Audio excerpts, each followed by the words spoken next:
Hi, how are you cuties doing? So today we're going to be doing something a little bit different, and I am so very excited. Like, I am so excited. I've been wanting to talk about this for a hot minute now. It's been almost it's been about 4 days since I've seen Demon Slayer, so I decided that I would really like to do a review on it. I've never done anything like this before, so it's going to be a little rough around the edges, but just know that I am looking at this as a labor of love, and I am super excited. I can't wait to hear what you guys think. With that being said, why don't we turn the lights down low, snuggle in close, and see what we have here. The most obvious and basic question, I think, for the Demon Slayer movie is it any good? And honestly, I could say yes. I think it is a completely enjoyable film. I think people will find plenty to love about it. And I think the follow-up question would be, do you recommend it? And I'd have to say yes, not just for the fans, because fans are going to eat this up, but also for non-fans. If you were to, I would say, look at a breakdown of what the series is about, and then you hop into this movie, you would 100% enjoy it from start to finish. But also, if you were to just jump in randomly and not get any of the basic information, you might not enjoy it as much. So I think the next question in line would definitely be, how far into the series do you need to see in order to understand what is happening? And if I am really honest with you, I think the first season would be enough. Second season would be way more helpful, because then you would know the events of Mugen Train and how we really got to this point, because Mugen Train, in all honesty, really is part of this series. Like, it's going to be a very important influence to how the characters act and so on and so forth. Like, you need to know the basics of Tanjiro, how the demons work, what happened with Rengoku, who is Rengoku, who are the Hashira. You know, you need to have that basic understanding of at least a minimal of the story to be able to fully enjoy this movie as a whole. Now, as a basic breakdown for this series, what is it that I love about it? And I'm going to have to start with the animation. The animation is gorgeous. They seamlessly blend in 3D animation with 2D animation, and oh my gosh, it is breathtaking. I loved every moment of the visual aspects of this entire movie, and that alone, I feel like, is enough to make me say, see this in theaters. And along with the animation, I have to honestly say the art style is, in my opinion, beautiful. It goes hand in hand with the animation. You can feel the love for the series in every single scene.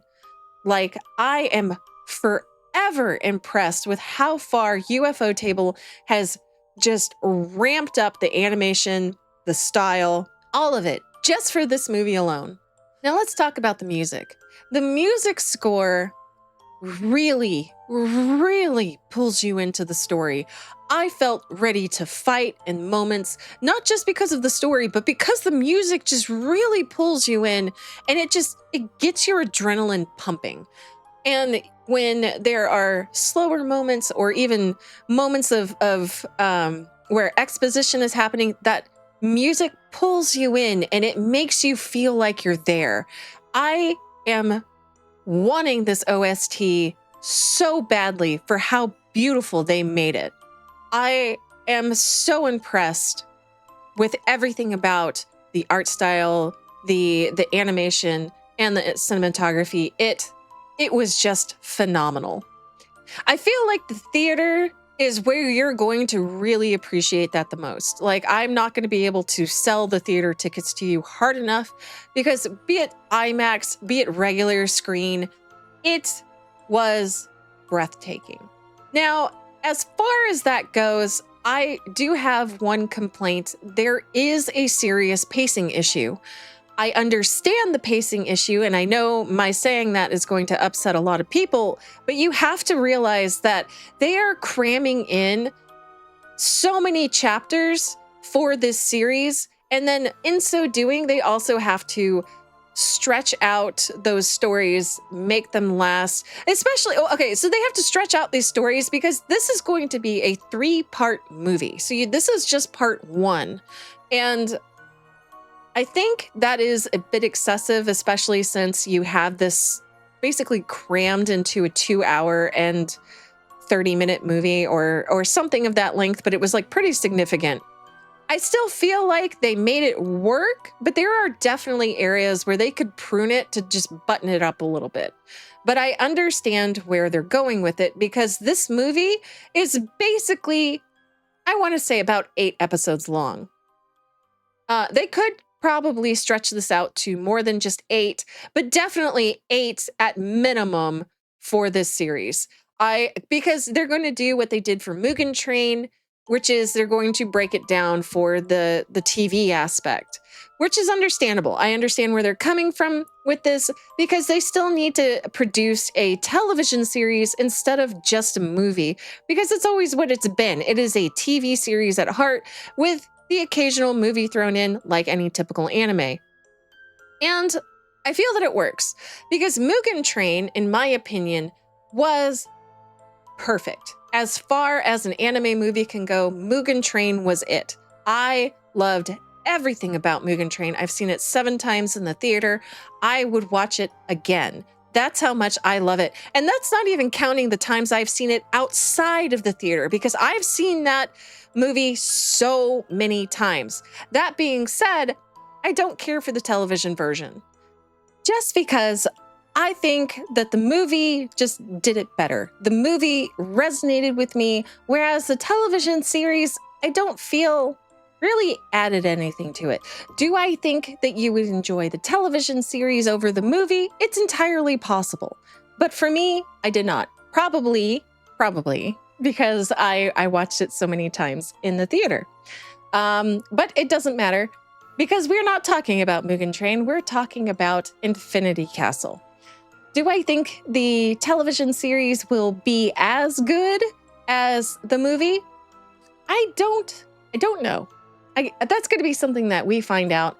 I do hope that it is as good.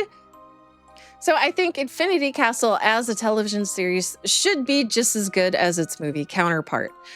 I could be wrong, but at this moment, I don't feel that I am.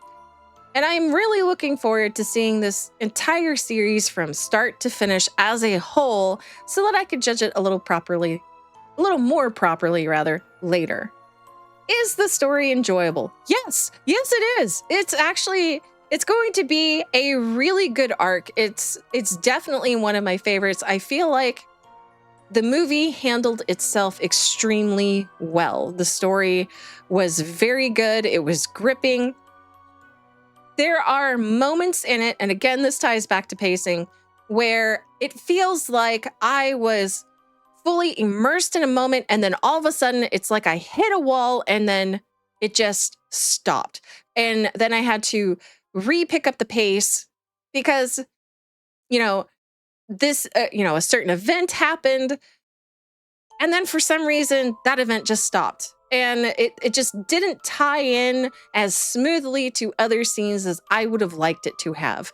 Or it just ripped me out of the immersion. The story would take like a hard left all of a sudden. Like you're going straight, you're running straight, and then all of a sudden hard left. And it's completely unexpected, and it just rips you out of the story, which is unfortunate. I do see why it happened. And you're taking the end part specifically and you're adapting it to a movie. So they're doing the best that they can with what they have. And I think they did well. Minus the pacing issues, I think they did well.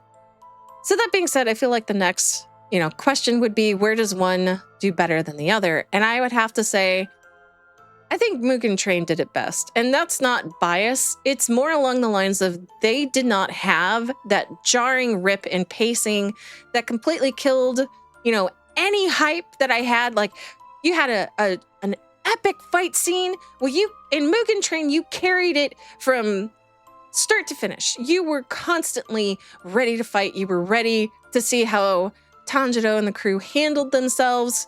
But in Infinity Castle, you get ready for a fight, you're in the fight, and then boom, side story. And it's like, wait a minute, I didn't want that. I wanted more of what was happening. Granted, these side stories, this, it did feel, I feel like they could have done it better. They could have done it a lot better. But it was still enjoyable. Like, each arc in the story, because mind you, there's like 4 different arcs in just one movie. It was still very good. You still wanted to know everything about what was going on and how they're going to handle it. It's just the pacing that I feel kills that. Whereas Mugen Train didn't have that problem. So I would have to actually say that Mugen Train did it better. So my final thoughts on the spoiler-free section of this video is that I think Infinity Castle is 100% worth the watch.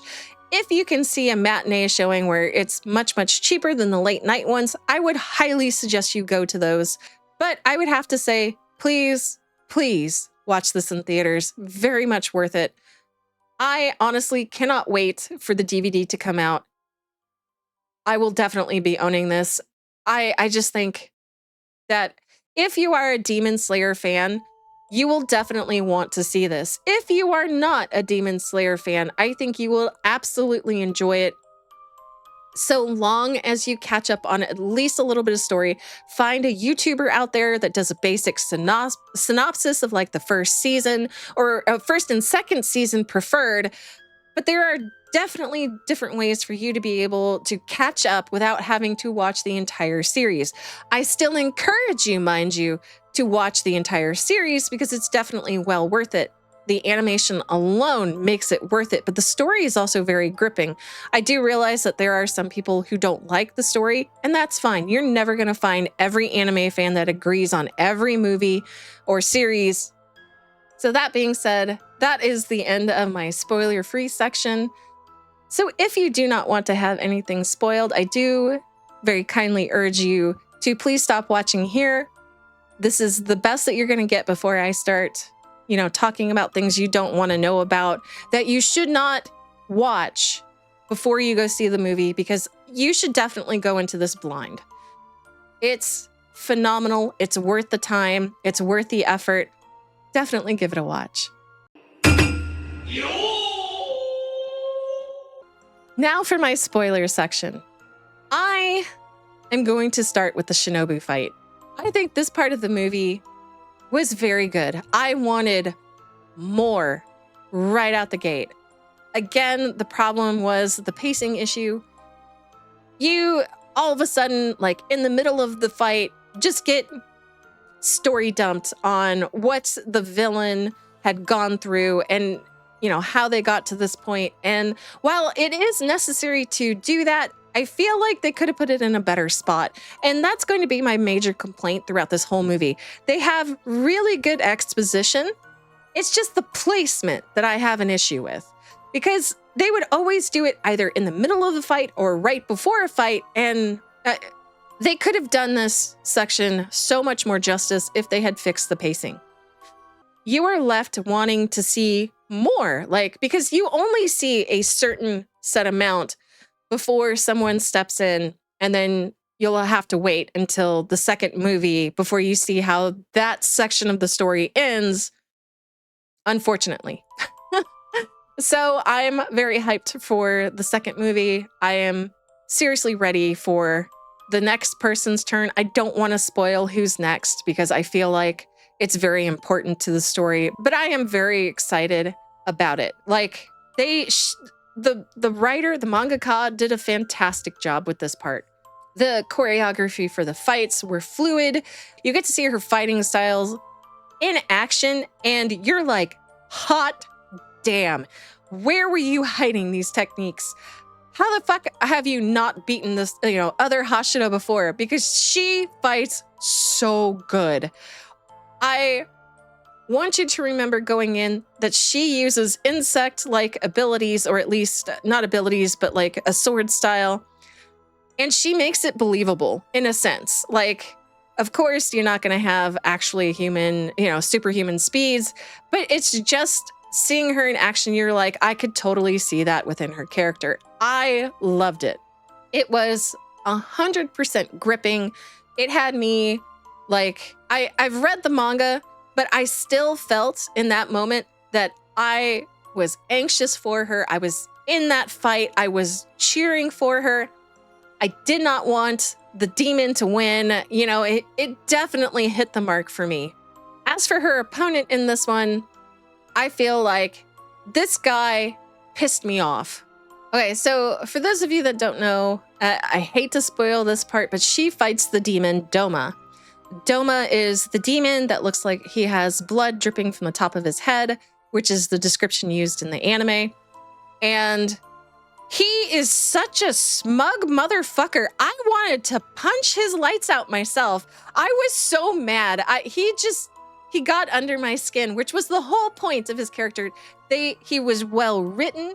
He was antagonistic while being kind, and it just rubbed you the wrong way. And that's entirely the point of his character.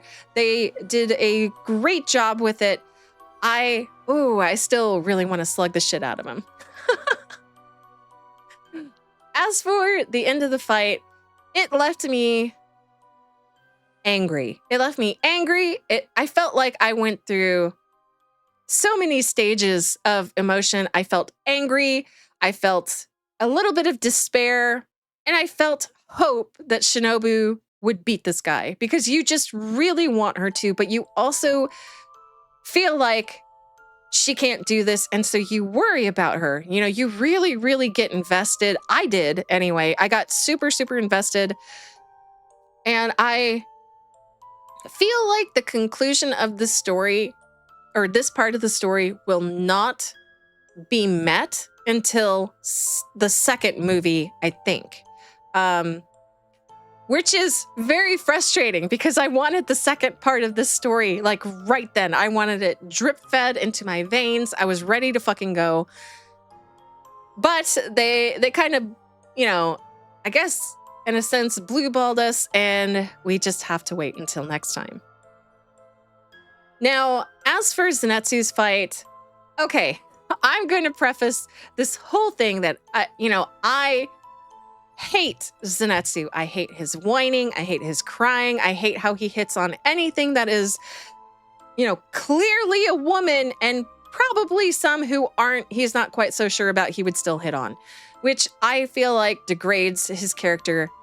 But that's just to me. I realize there are plenty of people that love Zenitsu, and good on you. You should, because in this movie, for sure, Zenitsu is a fucking badass. Like, he is so good. It just left me wondering, why could you not be this way before? But I do understand the why.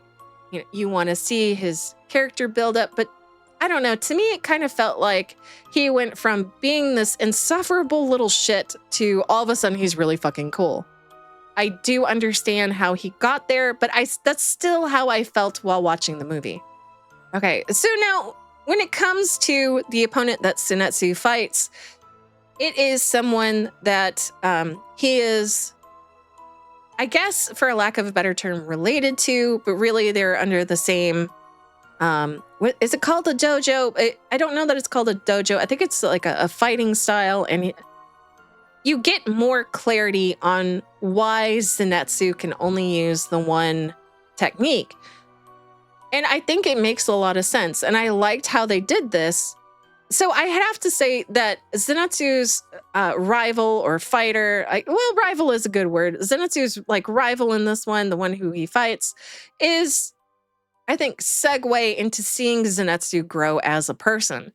He did as far as the story goes, he is clearly the villain. You do want to punch him in his stupid face, and it felt cathartic watching Zenitsu fight him. I felt a huge amount of surprise seeing Zenitsu basically change his entire character for this moment. And while it is justified, I also have to say, then it got me excited. I wanted to see what Zenitsu could really do, and he did not disappoint in that regard. He busted out so much shit talking that it cracked me up. Like he was holding his own. He was being a feisty little turd, and I actually really, really appreciated him in his scene. I thought that his fight with the demon Kaigaku was very well done.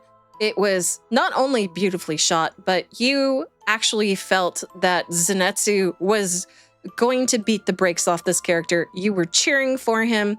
It got you so excited.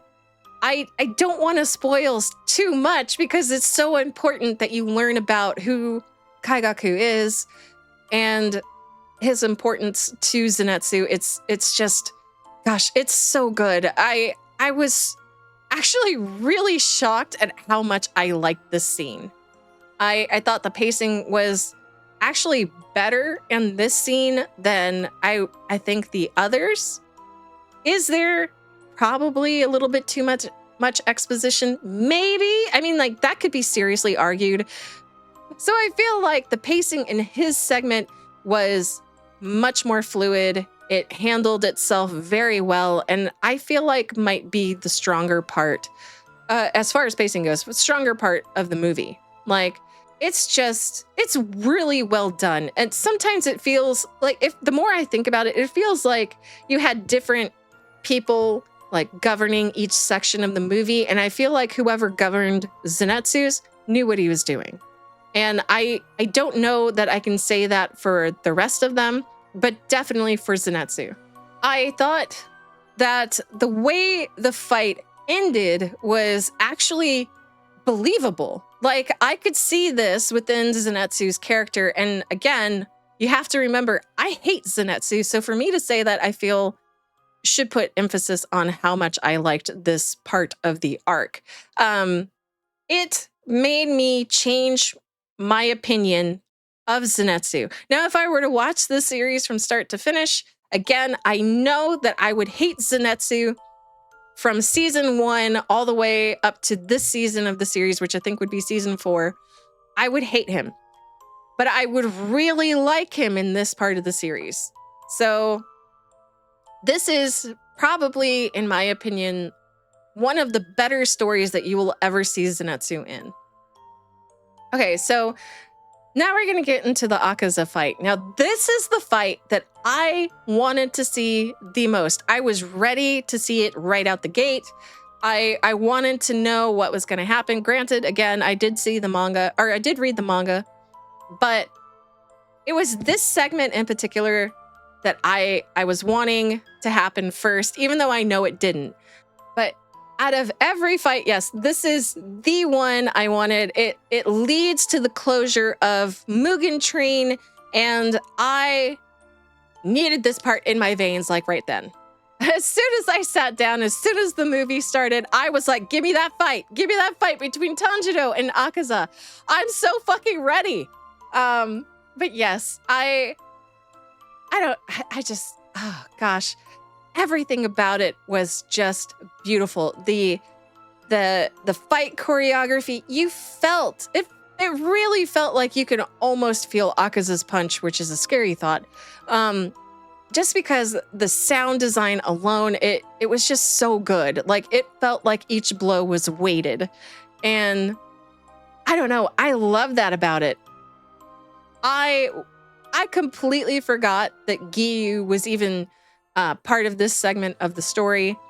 So having him there, it's like, it felt plausible as to the whys and everything. Giyu did his best. He hung in there, and I loved it. I don't feel like he took anything away from this part of the story. I felt like he actually added to it quite significantly, actually.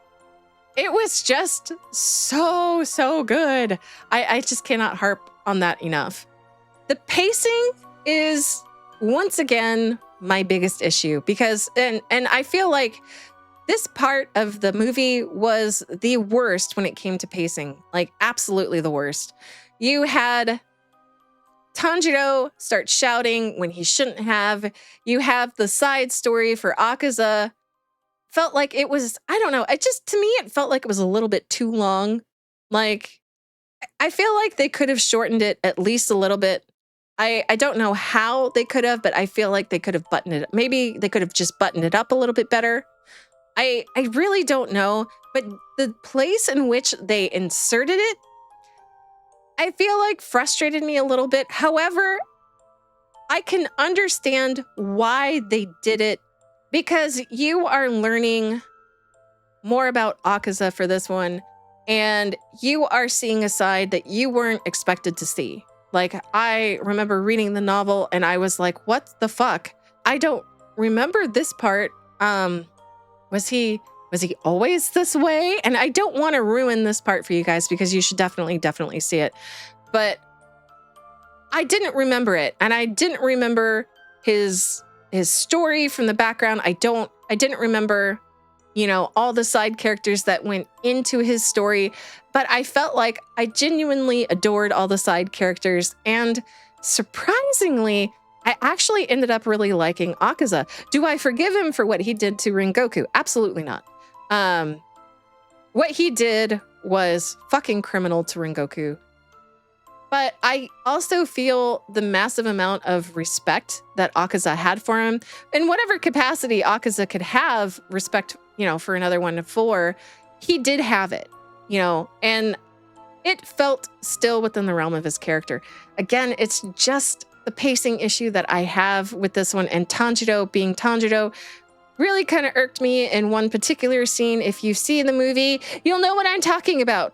And if you haven't, but you're going to, you'll definitely know what I'm talking about when you come across that scene. As for the resolution of the fight, I was actually really happy with it. They did really well. The graphics of their fight is solid. The ending to it was like, holy shit, I did not know that you could show a set of ribs in an anime. I thought it definitely earns its R rating in this scene alone. That's not to say that they don't have it elsewhere, but definitely for this scene, you can see why they get an R rating for the movie. And oh my gosh, well deserved, well done in that regard. And I honestly really loved it. I feel like Tanjiro really didn't grow as much as all the characters in the story have. I feel like he's kind of still in the same place, even though he does grow as a fighter. I don't feel like his character grows much at all, but I feel like Giyu did a lot more growing. He really learns to support Tanjiro. He changes his pacing in a fight to match Tanjiro's flow. And it's like, you understand, I think, a little bit more thoroughly how much Giyu just really doesn't want to deal with demons or other people, and you learn more about Giyu. It was definitely more interesting to hear him talk, give his side of an opinion on something, and I like that about him. Before, I didn't really have an opinion of Giyu, but I actually really liked him in this movie quite a bit. Or before I give my final thoughts on this movie alone, I would like to talk about the background characters. I feel that they were actually very important. You had members of the core that all of a sudden had their moment to shine, and honestly, I found that part a bit shocking, and I actually really liked it. Like, they handled it very well in that regard. Like, you have parts of the core that you've seen before. They're real minor, but you like them because you're like, oh, he's a lot more feisty than, you previously thought, if you remember them. Or, there's even a section where you have a bunch of the Demon Slayer core, just the side characters, mind you, come in and do their part. They're like, hey, we're going to stop these demons here. You go on ahead. And you're like, holy shit. Holy shit, guys, you've got this. Come on, I'm rooting for you.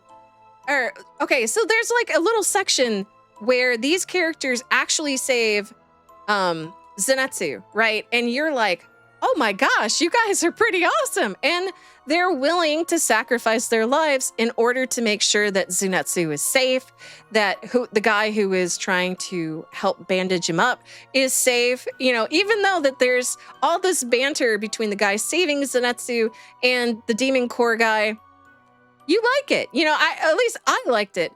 And it made me smile because you see these two guys who normally do not ever interact all of a sudden reacting to each other, and you're like, wow, it feels like they've been around each other for a long time. I wish I could have seen what it was like watching them, you know, work together a little bit more so that you could see how they got to this point as two individuals. Like, why did they suddenly start clashing? Because yes, they do. They start clashing a little bit. And it was humorous. It was funny. It was a thoughtful moment, I feel like, especially when, like I said, you had the group of the Demon Slayer cores coming in to help the actual Demon Slayers. I don't know, it really stood out to me, and I really like that about this series. As far as like the side story characters, there are side characters in, like, say, Akaza's backstory. I didn't expect them to like them as much as I did. I was really invested. It just felt long. You know, that part of the pacing, it just felt really long. But the characters themselves were really likable. I enjoyed, you know, seeing that story. I enjoyed, you get to meet like Akaza's sensei, and I actually really liked him. I would give him a hug. You know, I felt like if I got to meet this person, I would hug him. With not even a second question, I would give him a hug.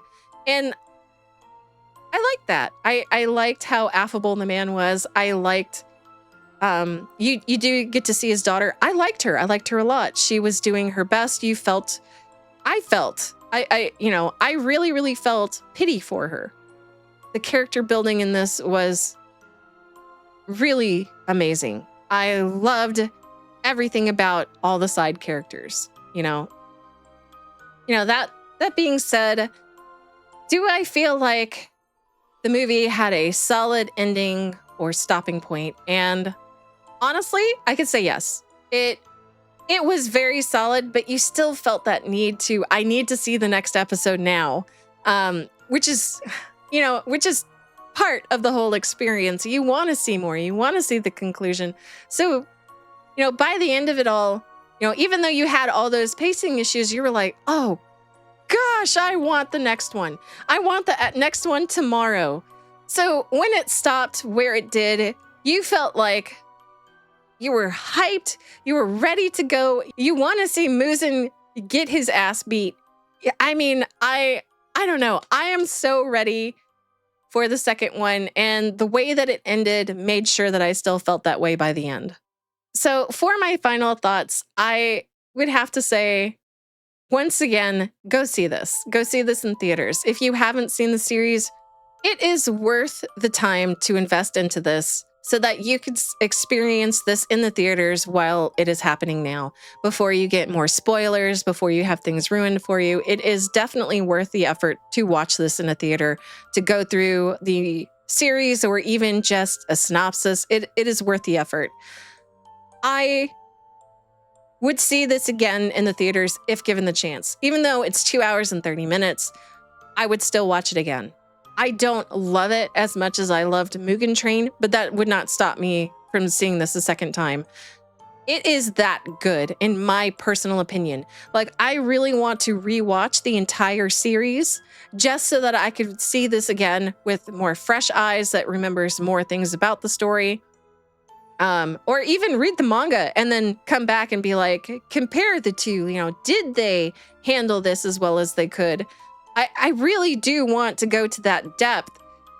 And I think that's amazing because I'm not always that way when it comes to anime, especially not with the movies. I don't always want to say, hey, I want to know what the book's like. So when I do get to that point, I really want to invest. So that, with all that, I have to say, once again, go see this movie. It is beautifully done. You can feel the love. UFO Table really, really stepped up their game just for this movie alone. So with all that being said, cuties, I absolutely love this movie. I do think it is phenomenal. I cannot praise this movie enough. Once again, I implore you, please, please, please check this out. If you cannot watch it in the theaters and you want to wait till streaming, you'll have to wait until March of next year. So it's going to be a long wait. You're going to get a lot spoiled for you between now and then. But, you know, you do you in the end. I loved it, and genuinely, I hope you do too. One last thing, cuties, before you go. You can find me on all platforms as Siniviere. Also, don't miss me and my friends on Countercast every Monday at 6 p.m. CST on Words of Paradise's channel. Be sure to stop by and say hello. I always love hearing from you. Leave a comment and let me know what you think. And, if you'd be so kind, help a girl out, won't you? Like and subscribe. I can't wait to see you again soon. Bye.